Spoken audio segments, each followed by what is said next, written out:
Good evening, everyone. Sorry for the delay. We're having some technical difficulties, so we had to go to the tablet for the show this evening. Thanks for tuning in, everyone. Welcome to this evening's Regional Fishing Report. Tonight, we're going to have our correspondent, Chris Tweedy, for the South Carolina Inshore Fishing Report. We're going to do what we're going to call a 2-minute bite, where we're going to go straight into the fishing report. Then we'll take questions, and then we'll talk about the prize for question of the evening. How's that, Chris? How you doing? That sounds great to me. How are you doing? Awesome, Happy New Year. Awesome. So I heard something about you catching mullet. So yeah, that's been a bit of a fun sort of diversion for us here in the wintertime. During the colder months when the mullet are all schooled up, we can go about and basically pick away at them with artificial baits. Sometimes you'll get them occasionally like on a mud minnow or something like that. But yeah, it's not the most common thing in the world, but there's a few of us that seem to have it down. So when there's sort of like a lull in the tide, either at the top or the bottom, what the trick is, honestly, is we're using little tiny baits here. Oh yeah. And it's like a little, finesse bait. I had the wrong spot on my camera on the phone. It's like a 2-inch paddle tail on like a tiny little finesse hook. That's really not the key. It doesn't really matter what you throw, because I think the mullet are there picking at whatever you throw, but it's putting copious amounts of scent additive on the outside of the bait, which is, I think, what piques their curiosity. So yeah, we can catch like 18 to 20 inch like roe mullet occasionally here in the wintertime, and you'll catch them like all schooled up in the marsh. Just like that. You can see the jig I caught it with is in the mouth there. I caught one. We had a customer catch one about 2 weeks ago on a trip. There you go. Yep. Nice shot. It's really funny when somebody hooks one of those and they start to fight, and they fight it like it's like a 20-some inch redfish. Yes. And they get it to the boat and they're like, oh my God, it's a mullet. So some folks will think it's a striper just for the pattern and the stripes on the side of it before they get it in the boat. But no, that's a fun little diversion for what we'll usually catch here in the wintertime. So that is fun. I was talking to someone from DNR, and he had mentioned there's a new craze called microfishing. Have you heard of that? Oh yeah, absolutely. Yeah, it's something like that. Can you share with the audience really quick what microfishing is about, what you know about microfishing is really targeting small, tiny little fish. I think it's a craze that sort of came from like the Far East, where they would use really tiny jigs, and like a lot of companies are coming out with these tiny little crappie sized jigs that you're basically sort of dangling in front of fish and trying to like set the hook and just kind of pull them all in with like really light, like half-pound test line, like 1 pound. It's super light gear, super small gear. It's along the lines of what we're doing now, but honestly, I think that they're really kind of just sucking on the pro gear on the end of this and getting inadvertently hooked more than they're actively like preying on jigs and mud minnows and things like that. Hey, it's still fun fishing, no matter what type of fish you're using and what kind of jig you're using. So let's talk reds. I saw some great photos, and I saw a comment on a client who was catching, despite the cold spike and the temperatures that happened in your region, that you still got on some good fish, and it was somewhere between 20 and 28 inch range. Can you share those stories and tell us what you were using and the technique and where you were finding the fish? Sure. It was mostly seeking out water that was a couple of degrees warmer than some of the surrounding water. So for us, during the charters we've been having a good amount of success on lately, it's been going up against the shallower back creeks and finding some of that water that gets hit by the sun as the tide drops, and then sort of fires their metabolism up on the incoming tide. So I'm using really everything, generally what I'll always use, which this time of year is artificial bait. So it's finding those schools and really kind of just getting something in front of them, in front of their face, and then if the fish are there, they're likely to bite. We hadn't really experienced too much of a cold snap to kind of shut the trout and made the trout a little weird, but we really haven't developed that like winter trout bite yet because we've had 1 week of cold weather and it's really been in the 60s and 70s since then. Like every month I talk to you guys and I'm still waiting for it to like cool off and the water temperatures to drop, and like I'm going to give that like another month and then I'm going to start focusing on the spring. But our redfish bite's been fantastic. It's been steady. We're catching like up to like 30-inch fish regularly. Oh, wow. That it's really, we have had a more of a sporadic trout bite. It's been bizarre. The fish are either completely on and totally committed, and the next day you'll find maybe scatterings of smaller fish in the same spot, and then go 3 days in a row without a bite in areas that typically hold fish. So you really haven't had that full onset winter yet. So the fish, the reds are in like a loose school. Everything's just sort of spread out. But like if you concentrate on like funnel points and pinch points and things like that, or fish like adjacent to where there's a change in the water depth, where for us with like a 6-foot tide swing, like that winter marsh is going to heat up when there's low tide during the morning and into the afternoon. So the fish will come back into warmer water than they left. So that'll usually trigger a key feeding period from like 2 hours to 3 hours of the incoming tide. So it just matters more or less on the week to week weather in terms of dictating what the bite is. Nice. We'll get more into the fishing report, but I want to let the audience know that we still have our question of the evening. So tonight's gift, let's see, we got here. We got 6-inch BKD shad eel plastic. Nice. And also have 6-inch midnight lightning. I love the names of these things. It makes me feel really confident when I'm on the water that I have something named lightning on the end of my rod, because I know I'm going to get something. So what's that midnight lightning? Like a purplish kind of color?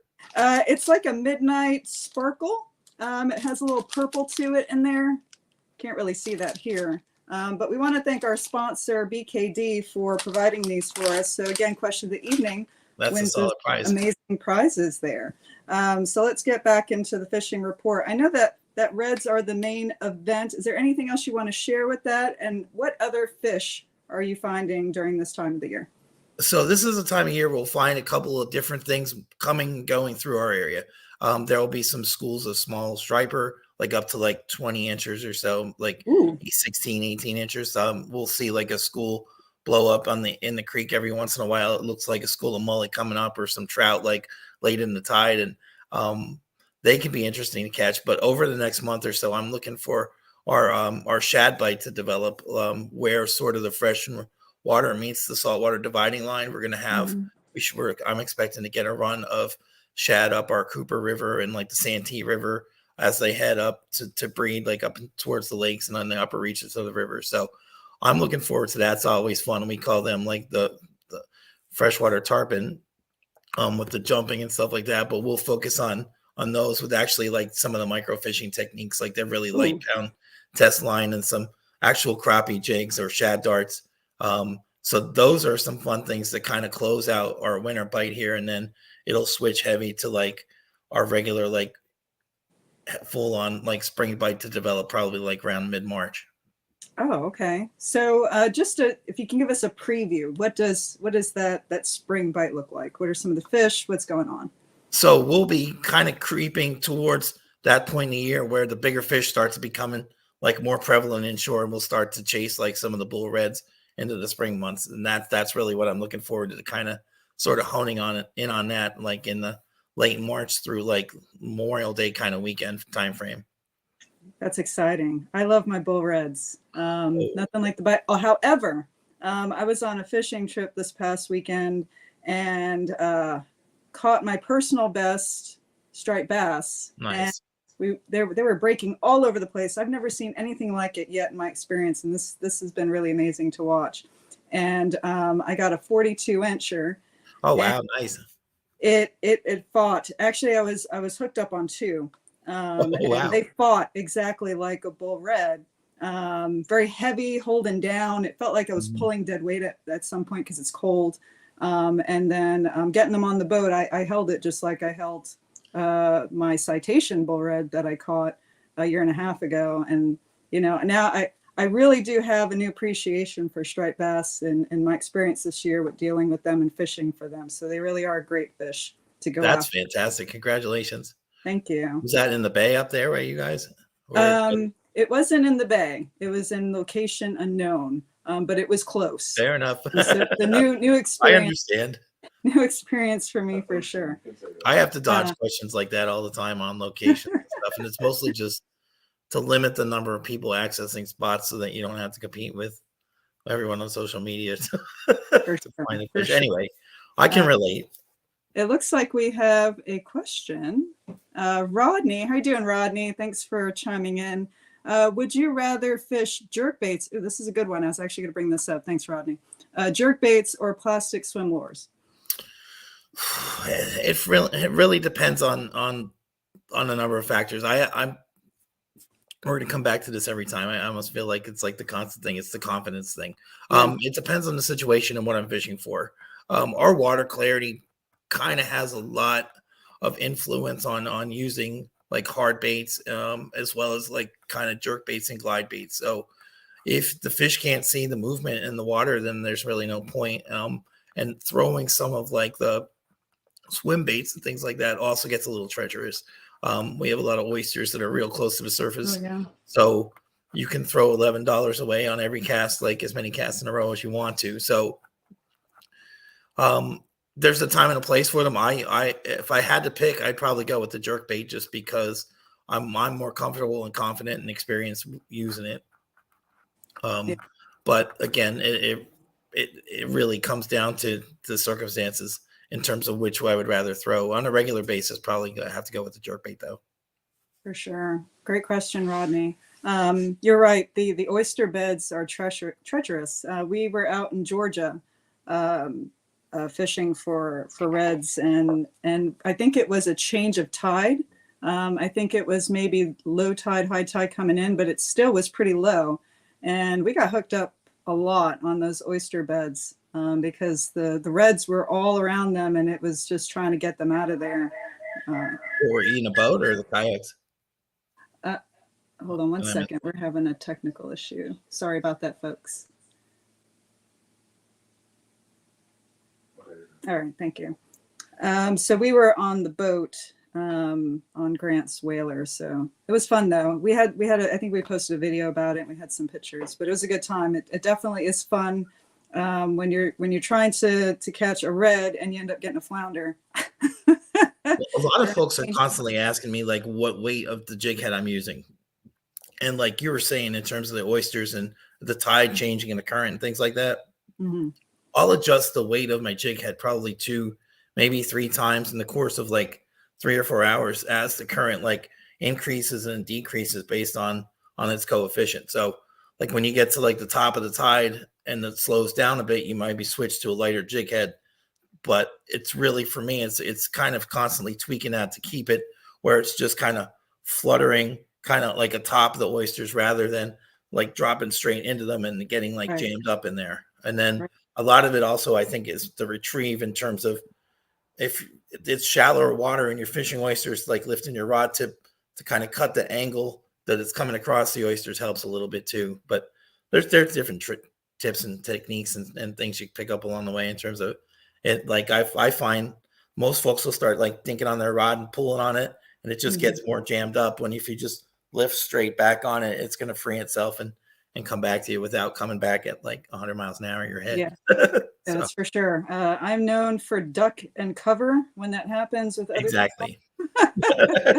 I think we missed a question from Rodney come. I think I saw something come by, but I didn't see what it was. It disappeared. Oh, it is a comment. He was agreeing that stripers will tear your tail up for sure. Yeah, thanks, Rodney.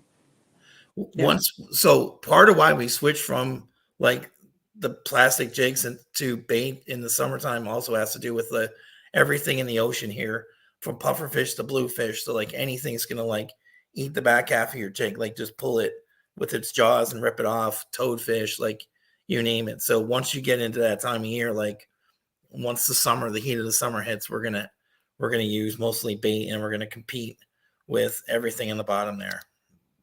But yeah. So what do you recommend though? Someone wants to go out in the waters of South Carolina, particularly where you are. what are four maybe jig heads, four plastics that you would recommend someone put in their tackle box for this time of Okay. year? So the standby jig head for us here is going to largely be made by a local company called iStrike. Where they make the trout eye jigs. I think a lot of folks throughout the country um, are familiar with them or starting to get familiar with some of their specialized jig heads. So I'll refer people to a couple of their jig heads.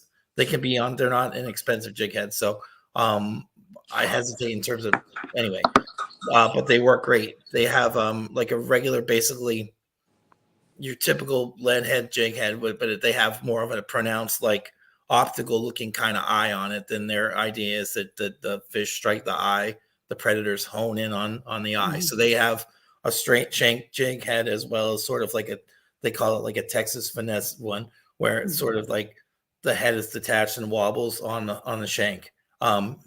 So those two, I see a lot of people develop a lot of confidence in very easily, and I like their hook set ratio on fish. So those two jig heads, and then you can see I love my little like finesse shroom type jig heads, and I use these for just about everything.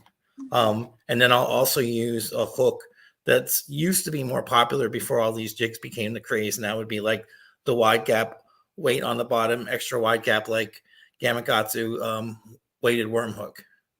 Okay. So those are great because they'll allow the bait to glide, especially if you have like a split tail kind of bait. I love the action those impart, and for fishing, like for trout, trying to work it like along that grass line and give it kind of like that hoppy cadence to it. So those three types of hooks or four types of hooks would probably be my go-to. As far as baits, I love like a 3-inch paddle tail. That's pretty much my go-to. Yeah. After that, I've been having a lot of success lately with curly tail grubs. In the wintertime, I like to use them a lot. I think that there's like this hypnotic like undulation that tail provides. So I'm throwing a lot of that right now. Next would be like a split tail mullet kind of bait. I'll usually reach for that when there's extreme clarity to the water and I want to throw like a funkier color pattern than I'm used to. Maybe something with like some pink or like a crazy like neon orange or something like that.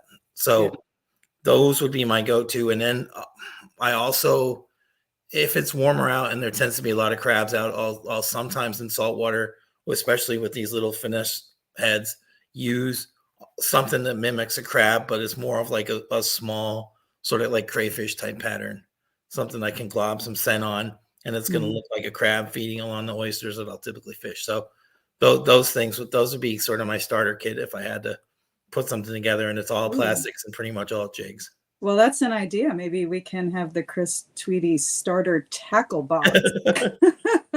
But we have a couple questions coming in. Lynn Hawley, do you change reel for the lighter tackle? So, hey, Len, how's it going, buddy? I haven't seen Len's an old friend from Charleston that recently moved out a little bit out west. So he's also a great kayaker and one of the former club officers that we had in our local kayak club. Anyway, so Len, you'd be shocked at how little I change tackle and what I'll throw and use. So if it's me personally fishing, then generally I'm throwing the same rod and reel setup for sea trout, for redfish, for sharks, for everything. So it's all likely going to be within a 2,500 to 4,000 size reel with a medium to medium light rod. But what I want is that extreme bend that makes up and provides forgiveness that like the size of the line and the size of the reel one. So what I'm using right now for tackle is I'm using an Okuma Samar like 2,500 reel on like a relatively inexpensive Daiwa Crossfire medium light rod. And I've caught every fish that you guys have seen on this show or in the last 2 months on that setup. And so have my customers. And then my next biggest setup would be like a Penn, like Pursuit 3000 paired up with like a toadfish medium to medium heavy rod that I would probably hesitantly more appropriately use for like bigger redfish, but I wouldn't want to use for sharks. So yeah, I try to tackle up and tackle down based on what I'm chasing, but frankly, I have no problem tying like a 25-pound leader on a 10-pound main line and throwing whatever I need of whatever the circumstances call for. Sure. So Horn King, Chris, ever tried the Roy rig? Yeah. down in South Carolina, Big Bird has to get you a little Roy to throw around. We have some we can send to you. Okay, I'm not 100% familiar with what that is. It's like an A-rig kind of. Oh, actually, we can show. We can do a little show and tell really quick. Where are they? Is that a primarily a striper rig? Yes. Okay. It's a crafted jig head that. Sorry, we're not going to be able to get it right now, but yeah. So Big Bird has made this rig, crafted jig head with a plastic. Oh no, sorry, we can't get it right now. But he kind of short shanks the hook a little bit closer to the jig head, Okay. so there's more tail action to it. Okay. So it's slightly different than the usual ones that we use. But we had the pleasure of going out with Big Bird. It was a tough day that day, but caught some really good fish that day. But yeah, Roy Rig, we can get you some, and if you want to try it. I'll take a look at the technique for sure as soon as we get off, actually, and see what I can find out in terms of if I can like rig something on my own end to sort of emulate that. But yeah, absolutely. I'm always open to like trying new stuff. And like I said, I say this every episode. If you believe in what you're throwing, it's probably going to catch fish at some point. Yes. And that's like really the furthest thing you need in terms of what you take out there is the confidence. This is to feel like you're gonna go out and have a great day. And like I realize where everybody is in like the fishing sort of food chain is going to result in what a great day looks like to you may not be what somebody that's been like crushing it for 25 years versus what somebody just starting out. Like for somebody, a great day is 2 fish. For somebody else, a great day is like 6 fish. For somebody else, it's like 100. So it's all a matter of perspective, and don't let anybody like tell you didn't have a great day if you thought you did. Right on. You should start a little words of wisdom, little book you can keep in your tackle box while you're fishing. So when you're not getting the best bite you think you should that day, just open the Chris Tweedy quick. Oh, it's already quotes. all up. It's on my arm. Like in So you start a tackle box and you do a little notebook there on. You can do a rapid fire answer. We got one more. Okay, we have one more question. Grant says, let's see what we have. Rodney again. Is the incoming or outgoing better for you? It doesn't matter. So eventually you fish enough with the salt water that you develop like a pattern and a technique. So for me, what I would least want to fish would probably be the first hour of the outgoing tide. If I had to pick something I didn't want to fish, I can work around most of that other stuff, but there's just a weird like sort of pause that hits the water here and kills the action for about an hour after the top of the tide. So there's ways to make it work. You just got to keep moving until you find the fish or figure out the pattern. Like lately, my best fishing has been like 2 hours before dead low, and then it shuts off. And then I have to kind of move around again, find where the fish are and get them going. And then it picks up again on the incoming. So there's a lot of variables that contribute to like what aspect of the tide is going to work that day. Like if I'm going out with folks, so like if I have a high tide, I'm going to probably go chase trout along the grass line or look for schools of red out on like bigger water. If I have low tide, we're probably going to try to sight fish like in a creek or something like that, or pin a school of reds like somewhere where we can kind of hold them captive, like against the wall or find them under a dock or something. So you have to be adaptable enough to make all that stuff work because you can't always control when you go. Yeah, another words of wisdom from Chris Tweedy. It's all cliches. No, seriously, that's just you're 100% spot on with that. But unfortunately, we're at the end of the show. I had some questions. I'll ask you offline. But we have question of the evening. Oh, before we do that, actually, no, let's do question of the evening first, and we'll talk about how to get in contact with you. So who do you choose for tonight's question of the evening winner? So I think that first question was I realized my answer was a little bit jumbly in terms of the jerk baits and stuff like that, but it was probably the most specific. Yeah, there you go. In terms of like a choice between anyway, that question struck out to me as the question of the night. Right. Congratulations, Rodney. So as we close out, I just want to, if you can share with the audience how to get in contact with you for an amazing kayak adventure with you. Sure. The easiest thing to do is just call the number you see next to my name on the screen. That'll get me right on the cell phone or text call, whatever you want to do. Otherwise, folks can visit my website, which is carolinatopwater.com. So, or you can find me on Facebook under Topwater Kayak Charters. Yes. And I'm happy to answer any questions folks have, even if they're just coming in the area and need some advice. Like I probably shouldn't say that, but folks hit up. They're just looking for a leg up, and I understand. And for sure. if I can't help somebody directly on the water, I'll certainly try to put them in the right direction, whether that's going with somebody else or just kind of setting them straight in terms of any misconceptions they may have. Right on. I appreciate you, Chris. Thank you so much for coming on the show again this evening. Thanks everyone for tuning in. Sorry for the technical difficulties, but stay tuned for our next regional fishing report where we're going to go down to Florida and see what's going on. Thank you Thanks much for tuning in, Chris. Thank you so much. Have a good night, everybody, and fish on. Bye-bye. Thanks.